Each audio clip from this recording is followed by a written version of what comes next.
Naniniwala ka na may iisang Diyos? Mabuti yan. Pero kahit ang masasamang espiritu man ay naniniwala rin at nanginginig pa nga sa takot. Ikaw na walang pangunawa, gusto mo bang patunayan ko na walang kabuluhan ang pananampalataya kung walang mabuting gawa?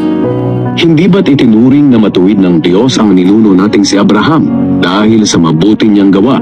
Nang ihandog niya sa altar ang anak niyang si Isaac? Makikita mo na ang pananampalataya niya ay may kasamang mabuting gawa. Naipakita na tunay ang pananampalataya niya sa pamamagitan ng mabuting gawa. Natupad ang sinasabi ng kasulatan.